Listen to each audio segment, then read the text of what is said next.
Ready, Josh? Yes, sir. Let's talk Utah football. First time I've been able to talk Utah football on this network in a few years, so I'm glad we have this opportunity, and I appreciate your time, especially with the program coming off a Pac-12 football championship, and even though it was a season with 4 losses. There are now bigger aspirations, aren't there? Because there's a lot of returning talent, including that quarterback. Yeah, there are. The 4-loss season, that needs some context. They started the season with Charlie Brewer at quarterback, the highly touted transfer from Baylor, had thrown for 9,700 yards at Baylor. He wins a quarterback competition over Cam Rising. Long story short, Brewer was kind of a square peg. They were trying to jam it into a round hole. Brewer leaves the program after 3 games. In comes Rising, this veteran presence who had been, with the program for 3 years already, comes in and things settle down. They win 9 of 11 down the stretch. And within that, they smash Oregon here at Rice-Eccles Stadium when Oregon was number 3 in the college football playoff rankings. They beat Oregon again 13 days later to win the Pac-12. They go to the Rose Bowl. They play this epic against Ohio State. Fine. There are 17 starters returning from that Rose Bowl team, including Rising, including Tavion Thomas, who ran for 1,100 yards and 21 touchdowns. You have 2 legitimate pass-catching tight ends. 60% of your offensive line is back. All across the defense, right? They're looking healthier. And sure, there's questions at linebacker. There's some questions at wide receiver, but not much depth. Not many issues in terms of depth. So as a reigning Power 5 champion, returning that much, there are expectations now. Number 7 preseason in the AP poll. College football playoff. There are rumblings that this group, has enough with the roster, the coaching continuity. I think there is a really healthy optimism among not only players but also this fan base that this season could end in something very significant again. Yeah, matter of fact, we just did our preseason preview, did our rankings and such, and I actually had Utah as my 5th team, just on the outside looking in. And in order for Utah, see, the problem is, as you know, is that for these Pac-12 schools, unless you're USC, for these Pac-12 schools, you have to go undefeated, or at least make sure that you have 1 loss against a superior opponent, and then maybe you can get into the playoffs. And I look at the schedule, and it is going to be tough, kicking off with that game against Florida. Not that Florida is the Florida of old yet. Still a tough game to ask in week 1. San Diego State at home. So those are a couple of pretty good competitive non-conference games to start with. And then back at Oregon and a few other Pac-12 games on the road, and end up another potential Pac-12 championship if you get that far, if the team gets that far. So there's a lot of obstacles there. Do you agree with me? Do you think the only way Utah gets to the playoffs is if they go undefeated? Probably. I was looking at this the other day. In the 8 years that the college football playoff has been in existence, an unbeaten, undefeated Power 5 champion has never gotten left out. So hypothetically, if Utah does go 13-0, they're going to the college football playoff. There's only been one instance where a 1-loss outright Power 5 champion has been left out. So you take a look at that. Now, let's say Utah loses to Florida. If Utah loses to Florida, you can still get to the college football playoff, but the road becomes a little rockier and the margin for error is non-existent. And the problem with the margin for error being non-existent is the Pac-12 just tends to get wonky. Okay, you've got these remote outposts. Like, for example, Utah's month of October is pretty rugged. Specifically, October, they play Oregon State, which they lost to Oregon State last year, so they're capable of losing to Oregon State. They go to UCLA, which to me is a sneaky tough game. Yes. UCLA is an old roster, a lot of 5th-year guys with a dynamic offense, a dynamic quarterback. USC is coming here. Okay, that's the perceived clash of the Titans out here between Utah and USC. And then the game that really sticks out to me in October beyond USC is Utah will have a bye, and then they go to Washington State on a Thursday night, October 27th. That's, going to Pullman. It's always a weird environment anyway. Yes. Then you factor in again, late October at night, the weather could be crazy. You're coming off a bye. So a lot of Yeah. obstacles, but on paper, you're looking at these Pac-12 rosters. Utah's 22 is just frankly better than everybody else's 22. But you still have to go Yeah. out and play these games. You still have to go and perform. And hashtag Pac-12 After Dark is a thing every year on Twitter because a lot of these night kickoffs, they tend to get weird. And Utah fell victim to that last year at Oregon State. So do I think Utah's capable?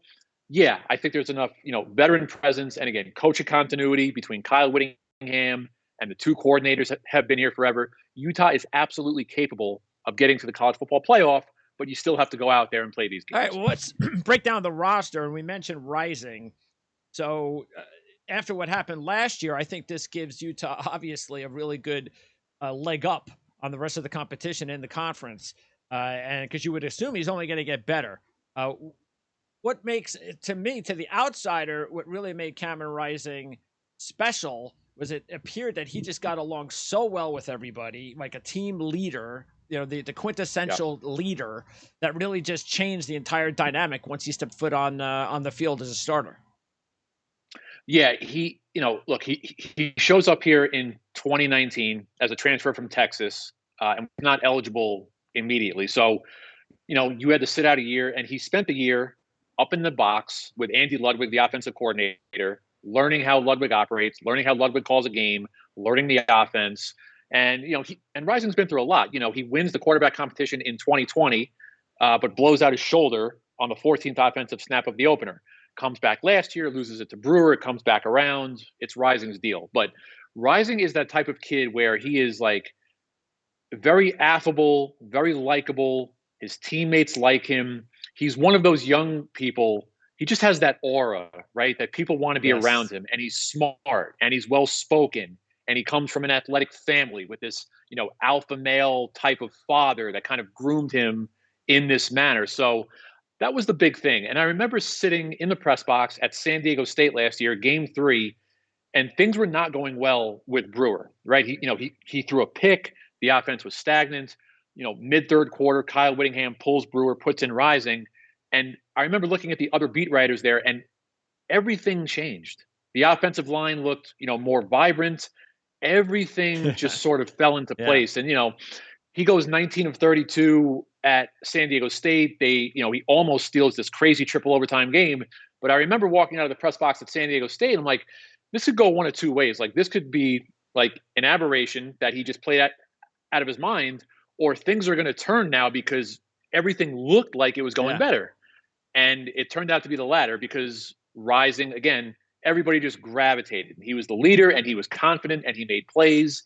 And another big thing with that is they weren't asking Rising to do a ton. Okay. Utah is forever run. We're going to establish the run. So, they wound up running the ball like 58% of the time. So a lot of these games for Rising were, 17 of 26 for 192 scores. They weren't asking him to do a ton, but what they were asking him to do, he was very, very effective for like 2.5 months straight. And speaking of the running game, you mentioned, so Tavion Thomas returns. Bernard's back as well. So this is as good as a 1-2 punch as you can hope for your defending Utah Pac-12 champs that are trying to get to a playoff berth. So Tavion Thomas, what's special about him? Yeah, Tavion Thomas, he's not to sound cliche, but he's one of these like battering ram type of guys. He's like 6'2", 235. He's not super shifty. He can't change directions, super well.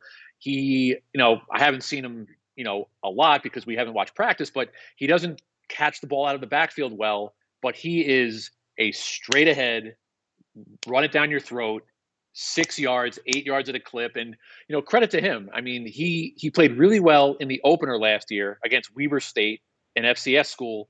And then he had some real ball security issues. Okay. The entire backfield, Tavion Thomas and Bernard and TJ Pledger, who went to camp with the Arizona Cardinals this month, everybody was fumbling the ball. And the rotation kind of came back around to Thomas.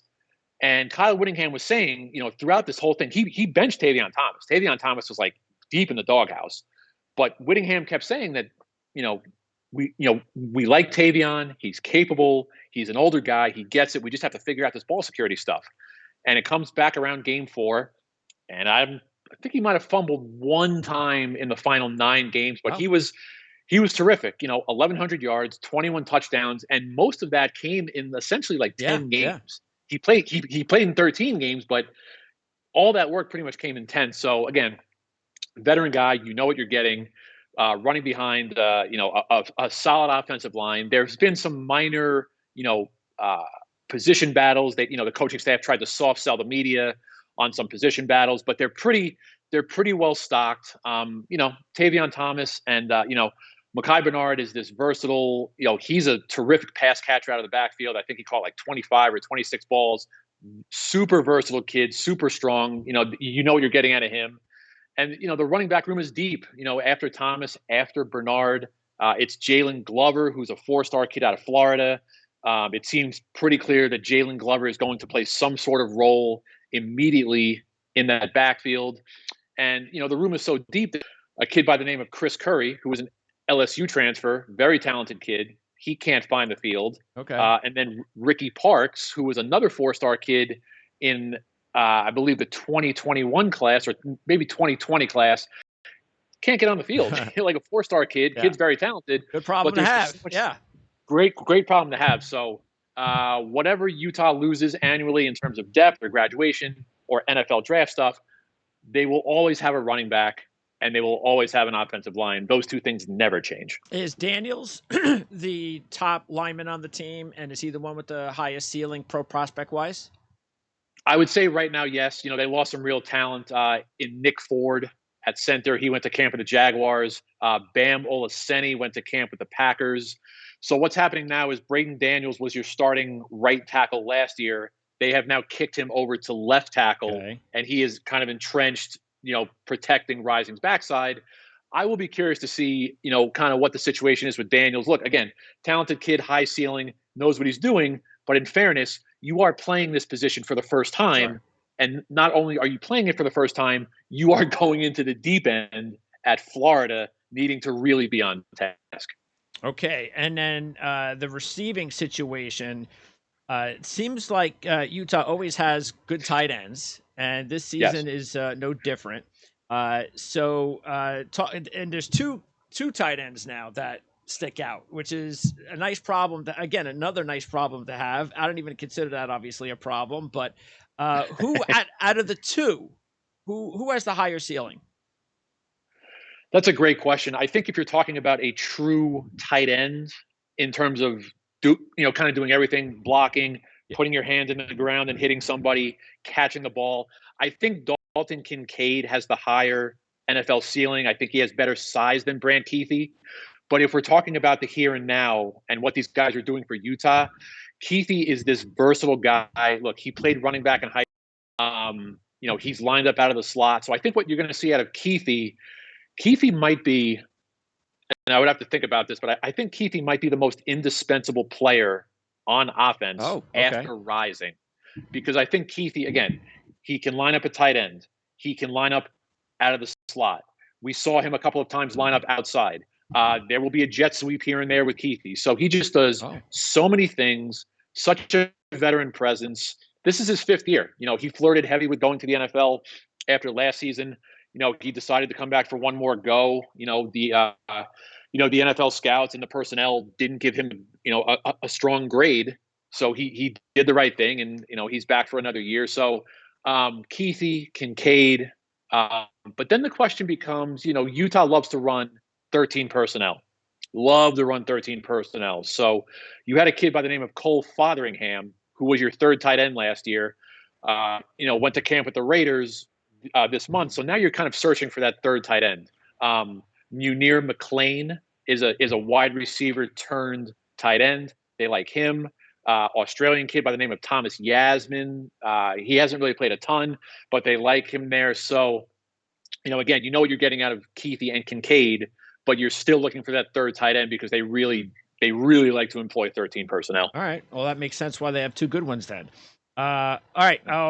Is there a receiver then that has separated himself as the number 1 whiteout?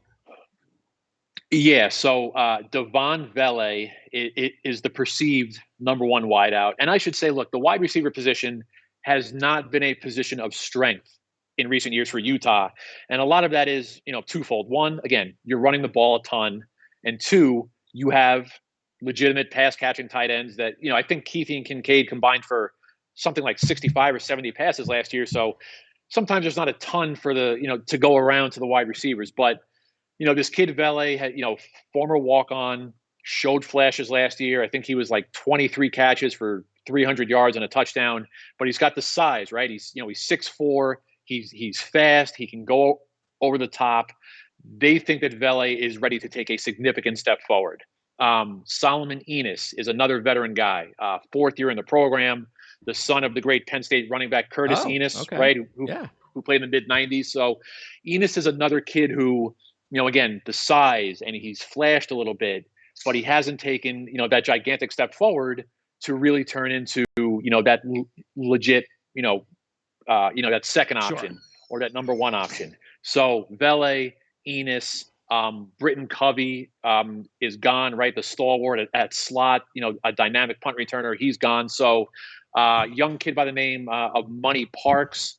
And again, I keep saying this, but like, shown flashes, coaching staff likes him, but now you have to take this step forward. And as I'm saying all this, one of the major storylines early in camp was, Rising, he revealed that his shoulder, his surgically repaired shoulder, was not 100% last year. Okay, he was healthy enough to play, but the shoulder was probably at like 80%. Okay, so you weren't seeing him go deep a lot. He was terrific in short stuff, intermediate stuff, didn't go down the field a ton. But now the shoulder's feeling better. Okay. And Kyle Whittingham wants Rising, wants, the offense to try to take more shots down the field.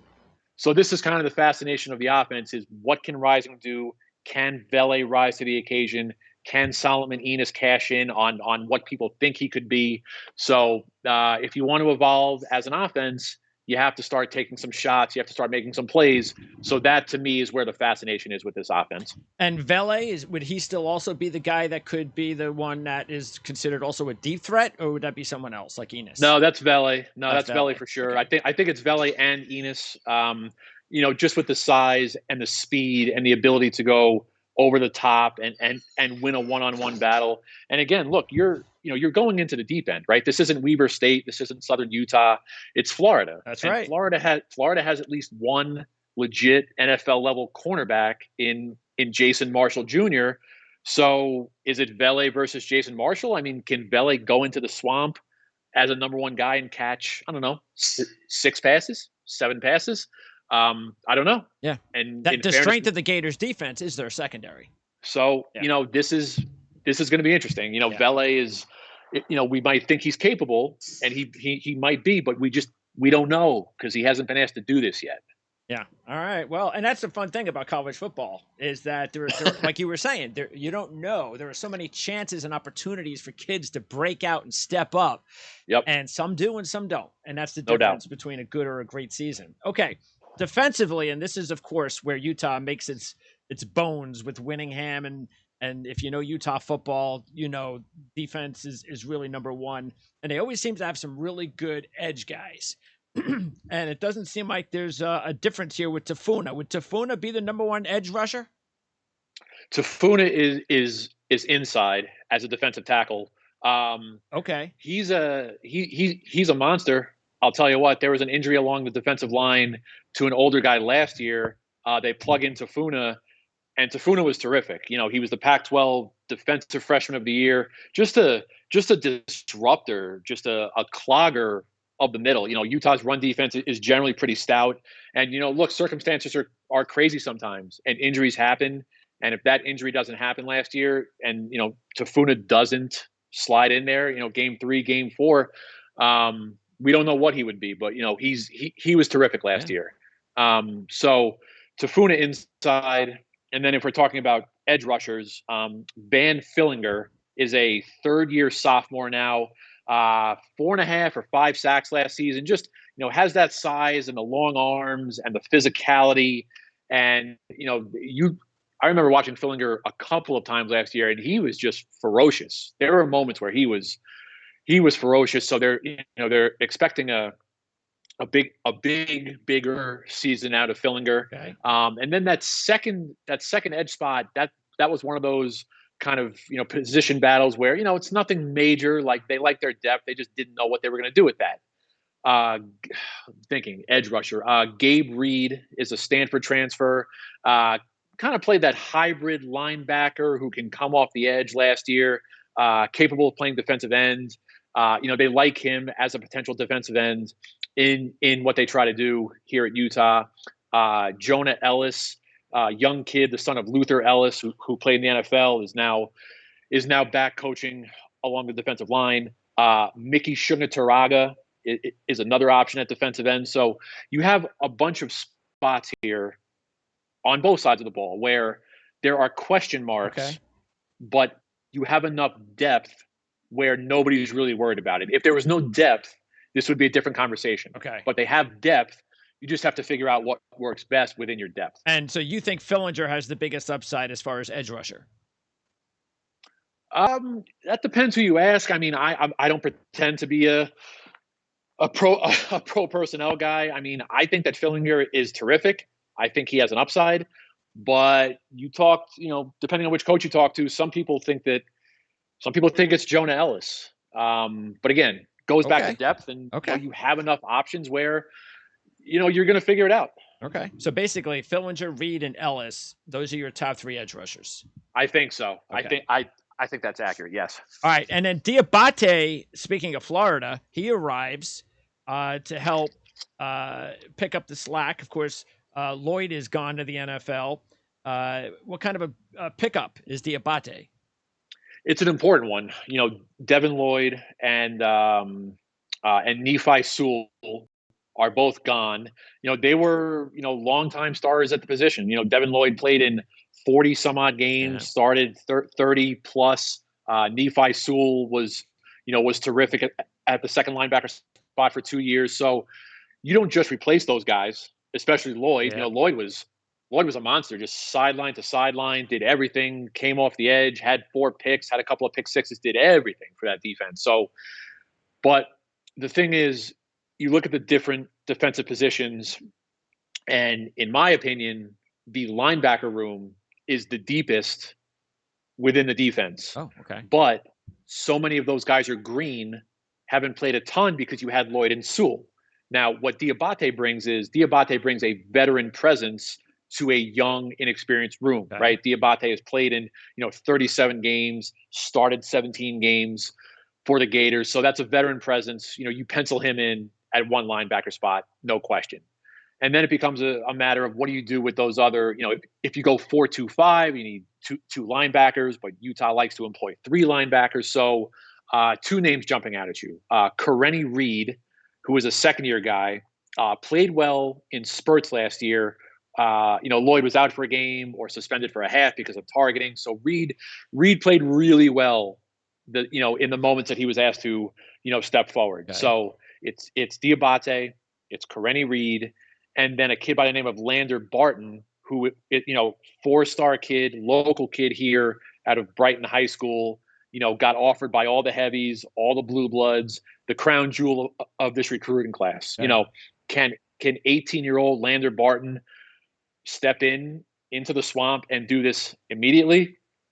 I'll tell you what, the media has had no practice access, so we're kind of stuck talking to coaches and sources and trying to read between the lines. Okay. Praise has been effusive for Lander Barton. He enrolled early, went through spring practice, very cerebral, very smart kid, plays physical. So that's another one of those fascinating things. Like, again, 18-year-old kid, hasn't done it at this speed before. Can Lander Barton kind of walk in here and do this immediately at Florida? Okay. And then the secondary, would you say the 2 leaders there are Clark Phillips and Cole Bishop?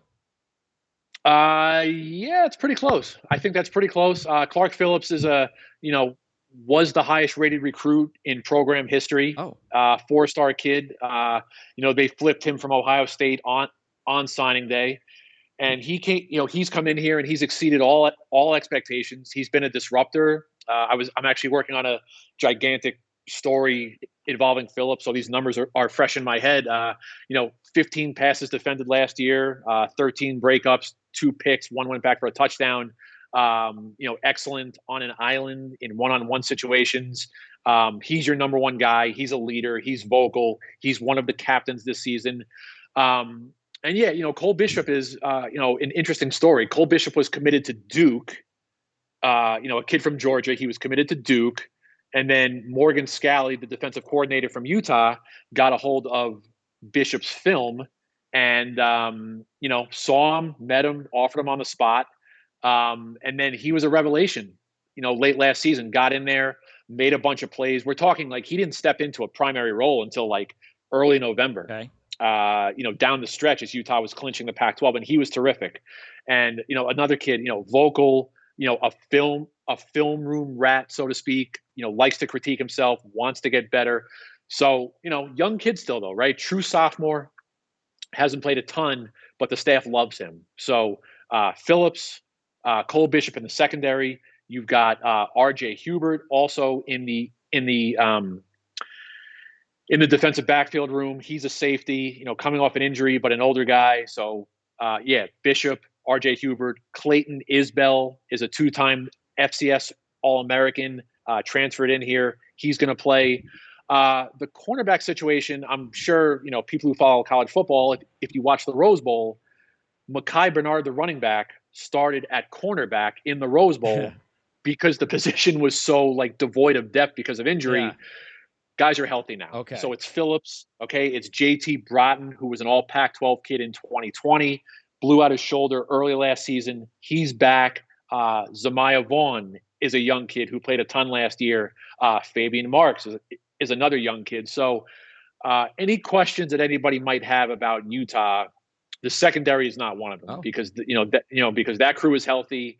That crew is ready to go. The depth at cornerback goes to 4, maybe 5 guys. I mentioned the 3 guys at safety. It's 3 for 2 spots, obviously, but it's another kind of fascinating matchup in a game full of them, like Anthony Richardson from Florida, right? This electric, dynamic guy. A bit of a enigma, maybe, right? People think that Anthony Richardson can be that guy, so to speak. Well, he's going to have to deal with Clark Phillips and JT Broughton. Those guys are pretty legit. Yeah, it's a really interesting matchup, especially East-West kind of matchup, which you don't get to see very often, especially week 1.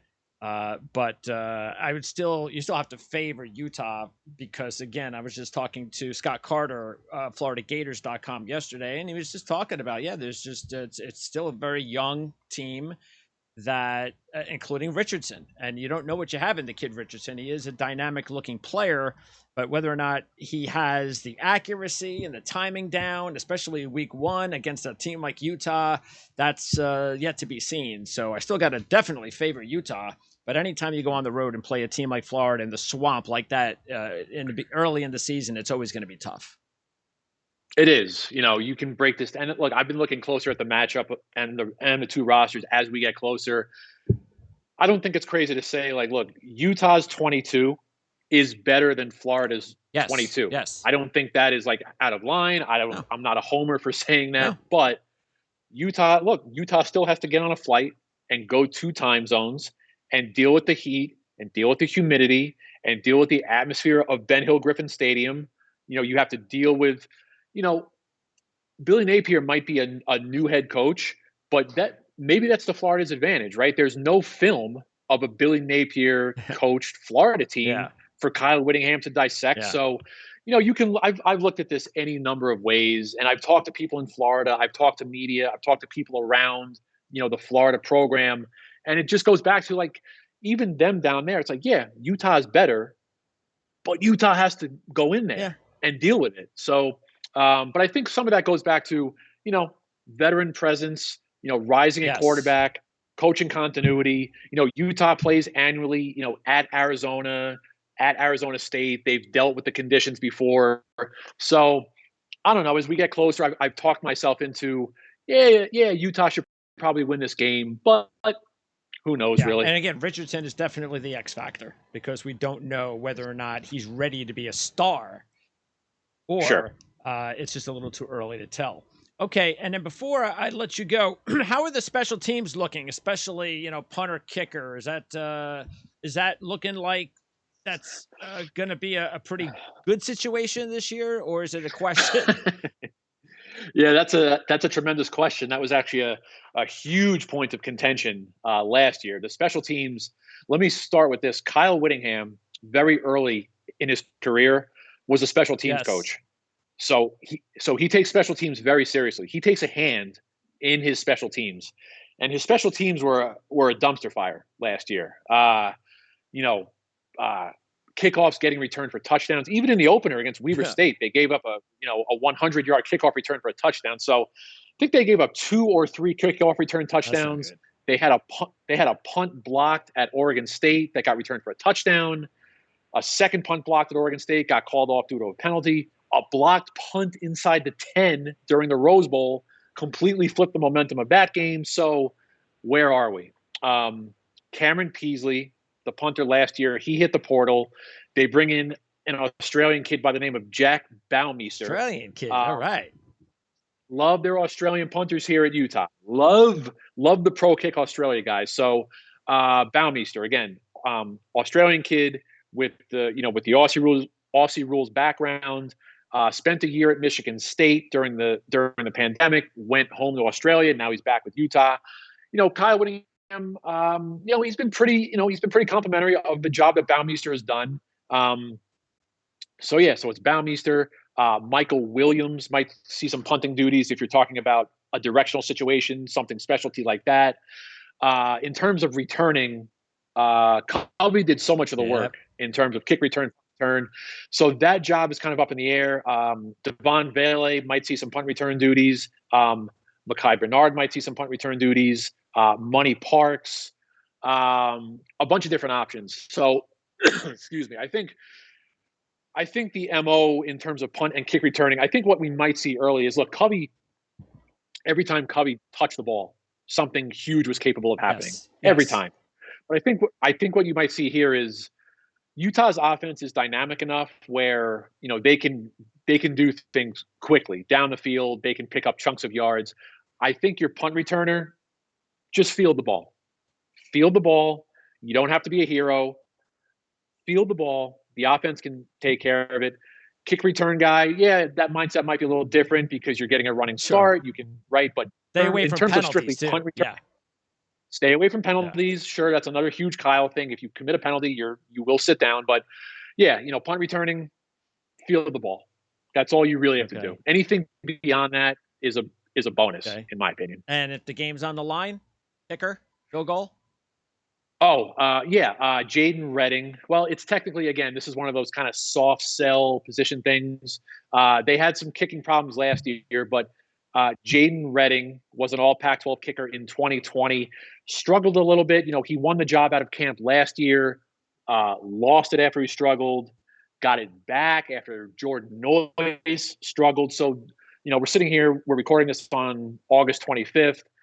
I think Jaden Redding will ultimately be your place kicker, veteran guy. He's had more good days than bad days. But Jordan Noyes, who is your typical kickoff guy, Noyes showed himself to be capable last year when Redding struggled. Kicking is one of those things they're not really super concerned about that. You've got 2 pretty capable veteran guys. All right, so that's the roster for Utah for 2022, or a good portion of it. In closing, since you've been around this team for a while and for several years, what is your take? What do you think? And is it basically one of those biggest seasons yet where you're coming off the Pac-12 championship season, a lot of key guys back, including the quarterback, it's playoffs or bust? The opener specifically at Florida, it is the most important opener in the history of the program. Wow. Because as we said at the top here, if you beat Florida, everything is on the table. If you start 1-0, you can finish 13-0. You can be an unbeaten Power 5 champion. You can go to the playoff. It's the most important opener in the history of the program. But you bring up a good point about, is it playoff or bust? There's only a small handful of programs the Alabamas, Sure. the Georgias, etc., where it's playoff or bust every Yeah. year. That's the every Yep. year expectation. The every To me, and I've written this ad nauseum at this point, the every year reasonable, rational expectation for Utah at this point should be winning the Pac-12. That's where things are. You can go and win the Pac-12 every year, but in some years where you have this much veteran presence with the quarterback, with the running back, when you have this type of roster, the playoff should be the expectation. Okay, you can get to the playoff. There are obstacles. Again, we talked about October and all the pitfalls. You have enough where you can get to the playoff. That should be your goal. And look, to Cam Rising's credit and some other guys and Kyle Whittingham, to their credit, they're not shying away from this. Like, they're talking about the playoff Good. too. Like, Yeah. Rising has said, like, yeah, like, I think we have enough in the locker room. Like, I think we can get to the college football playoff. So, credit to Good. them for not shying away from Yeah. that and, being willing to put that out there out loud. So, it's been a lot of talking and writing for the last 8 months. I mean, selfishly, as the beat writer, I'm looking forward to getting this thing Yes. started and seeing what this team has. I'm very much looking forward to flying out to Florida next week. Absolutely, and let's hope it's a really good season. I think it will be. Like I said, I have them ranked 5th, just on the outside, but I definitely believe, obviously, that they can get there. That's why I put them so high. And in closing, do you have your own weekly, daily podcast? I don't do a podcast currently, but I've got plenty of Utah coverage. I do a newsletter on Fridays. I do a mailbag where I engage with readers on Wednesdays. If listeners want to find my work, excuse me, I'm at the Salt Lake Tribune. That's sltrib.com. And my Twitter handle is Joshua_Newman. Excellent. Yep. I've got that all up there on the ticker too. So you can check that out. And we'll be putting it in the link. So anybody that is right now currently watching us can just check out the information and the links that we've provided here on the channel. And by the way, Utah fans, let us know what you think about playoffs or bust. And if this is the year that the Utes get to the playoffs. So, Josh, I really appreciate you taking the time to talk to us. And I hope we get an opportunity to talk during the season, which more than likely could mean that there's something special going on. Yes, sir. I appreciate you having me, Greg.